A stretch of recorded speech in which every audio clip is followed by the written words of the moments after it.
Hello et bienvenue dans ce jour numéro 2 des Podmay. Aujourd'hui, je voulais aborder un sujet qui, je trouve, est peu abordé dans le milieu de l'entrepreneuriat. Et pourtant, la majorité des entrepreneurs y sont confrontés. C'est le fait de ne pas vivre de son activité. Donc, c'est-à-dire que ton activité de thérapeute ne te permet pas actuellement de te verser un salaire suffisamment confortable pour être sereine, pour payer toutes tes factures, pour assumer toutes tes dépenses et mettre de l'argent de côté.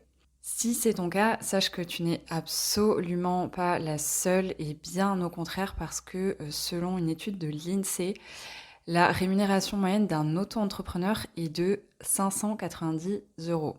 Ouais, c'est fou. Et je sais que c'est pas du tout ce qu'on nous montre sur Instagram. Et pourtant, c'est la réalité de la majorité des entrepreneurs.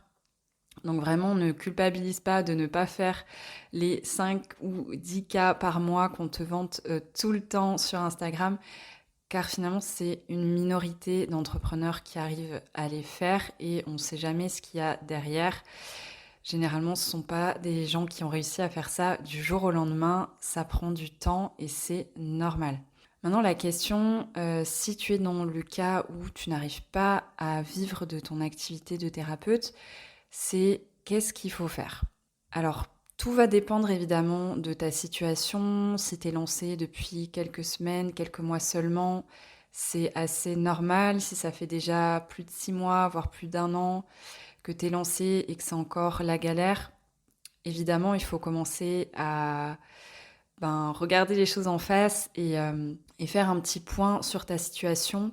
Le but en devenant indépendant, c'est pas d'être tout le temps stressé à cause de l'argent, de te mettre dans des situations financières qui sont inconfortables. Au final, c'est tout le contraire de ce que tu as envie d'apporter à tes clients. Tu as envie de leur apporter du bien-être, du mieux-être. Et donc, ça commence par toi aussi. Et ça commence aussi par l'aspect financier. Parce que c'est juste une part indispensable de nos vies, qu'on le veuille ou non. Peu importe ce qu'on pense de l'argent, c'est un fait. On a besoin d'argent pour vivre, en fait, tout simplement. Et si tu es dans ce cas-là et que tu commences un peu à te poser des questions sur est-ce que tu dois continuer ton activité. Moi, ce que je ferais à ta place, ce serait de chercher un job alimentaire pendant quelques mois. En fait, le temps de te sécuriser déjà financièrement.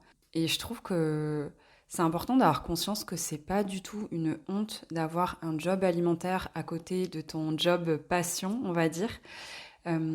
Parce que c'est rare en fait de vivre de son job passion du jour au lendemain, surtout quand on est indépendant et qu'on est à son compte, qu'on démarre de zéro. Comme beaucoup d'entrepreneurs, tu as découvert en faisant, en avançant, comment c'était de gérer une entreprise, comment c'est communiquer, comment créer des offres, etc. Donc forcément, c'est un processus qui prend énormément de temps. Et c'est vraiment un projet que tu dois mener pendant des mois avant que d'en récolter les fruits.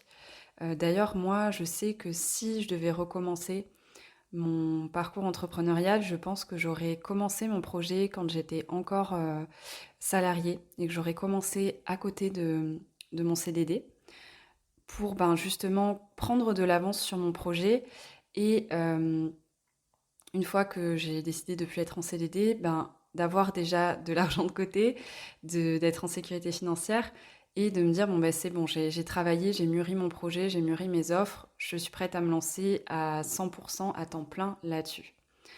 Et je sais que si c'est une reconversion pour toi, souvent on va avoir tendance à avoir juste envie de se débarrasser de notre ancien job et de se lancer dans ce qui nous fait vraiment vibrer, dans ce qui nous passionne à 100%. C'est complètement normal.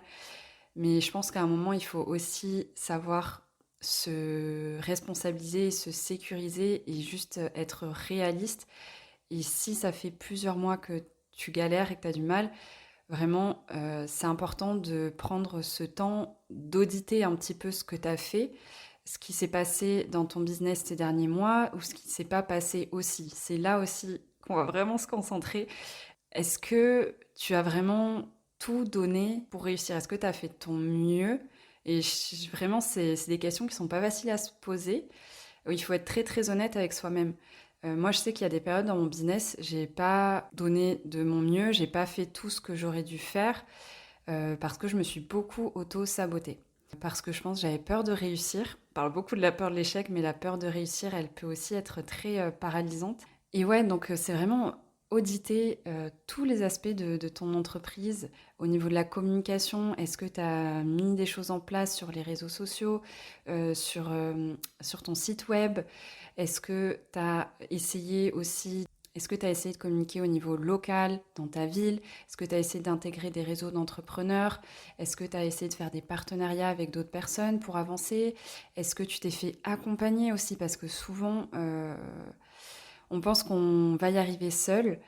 Et en fait, c'est faux parce qu'on a toujours besoin d'avoir quelqu'un qui déjà nous apporte un regard extérieur, surtout quand on est tout seul à son compte dans son entreprise. Et qu'on n'a pas ce regard extérieur, c'est parfois difficile parce qu'on ne se rend pas compte de ce qui nous bloque pour avancer. On a des œillères en fait, et il suffit qu'une autre personne nous dise bah, tiens, et si tu faisais ça, et pourquoi tu fais pas ça comme ça? Et là, pour qu'on ait le déclic et qu'on se dise ah, mais oui, mais c'est ça en fait que je devrais faire. Donc vraiment, je t'invite déjà à te poser la question est-ce que ce serait pas mieux pour toi de reprendre un job alimentaire à mi-temps? Et de te dire que c'est éphémère, en fait. Ne pas y retourner en étant dépité, désespéré, en le voyant comme un échec. Non, c'est de te dire, bon ben là, pendant 6 mois, je reprends un job alimentaire, je mets de l'argent de côté, je mets de l'argent qui sera investi par la suite dans mon business, peut-être pour me faire accompagner, pour cette fois-ci, ben, pas faire les mêmes erreurs et réussir mon projet. Et d'y aller et de voir ça de manière positive, en fait, de manière constructive. Et la deuxième étape, c'est vraiment de prendre le temps d'auditer ton entreprise, de voir qu'est-ce qui s'est passé ces derniers mois, de faire vraiment un bilan avec des chiffres aussi, parce que les chiffres ne mentent pas, les chiffres c'est neutre. Donc le nombre de personnes qui t'ont contacté, le nombre de clientes que tu as eues, ton chiffre d'affaires, l'évolution de ton nombre d'abonnés aussi, même si ça compte pas forcément, mais c'est intéressant de prendre en compte pour voir est-ce que ta communication elle est suffisamment impactante ou est-ce qu'il faut pas communiquer de manière différente? Est-ce que tu n'aurais pas besoin de te faire aider sur le plan de la communication? Etc. Et vraiment de prendre tous ces chiffres et d'être très factuel aussi, d'enlever ce côté émotionnel qu'on a forcément parce qu'on est attaché à notre entreprise et au métier qu'on fait et qu'on a vraiment envie d'en vivre. Mais voilà, je te recommande vraiment de faire ces 2 étapes et de voir ce qui en ressort. Et à partir de là, tu auras ce qu'il faut pour prendre des décisions éclairées pour ton projet, pour ta vie. C'est pas normal de passer 4, 5, 6 ans à être sur ce projet-là et à être en galère en fait. Quand je dis c'est pas normal, c'est pas un jugement, hein. C'est vraiment en toute bienveillance. À un moment donné, il faut ouvrir les yeux, il faut revenir dans la réalité et se dire ben là, ok, où est-ce que j'en suis? Où est-ce que tu en es au niveau de tes finances personnelles aussi? Est-ce que tu as de l'argent de côté? Est-ce que tu peux épargner pour ton avenir?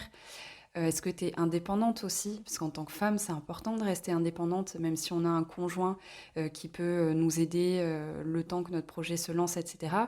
Ou on a des aides aussi parfois, mais les aides, elles sont éphémères. Donc c'est vraiment important de garder cette indépendance financière et de faire ce qu'il faut pour prendre les bonnes décisions pour ton entreprise et pour continuer à vivre de ta passion. Voilà, c'est pas un épisode hyper funky, mais j'avais vraiment envie de te partager cette réflexion parce que je trouve qu'on glamourise trop le fait de vivre de son business à 100%, d'être à fond dedans, etc. Sauf que derrière, il y a des personnes qui peuvent être dans la même situation, mais ne pas en vivre et culpabiliser et se dire mais pourtant je donne tout, je travaille beaucoup et ça marche pas. Et en fait, au bout d'un moment, il faut juste savoir prendre ce recul pour se demander mais en fait concrètement où est-ce que ça coince et est-ce que j'ai pas besoin de me faire accompagner pour avancer. Voilà, j'espère que ça t'a plu, que ça t'a ouvert un peu des réflexions. Si tu as envie qu'on en parle ensemble, n'hésite pas à m'écrire sur Instagram. Je te mets le lien de mon compte Instagram dans la description de cet épisode. Et je te dis à demain pour un nouvel épisode.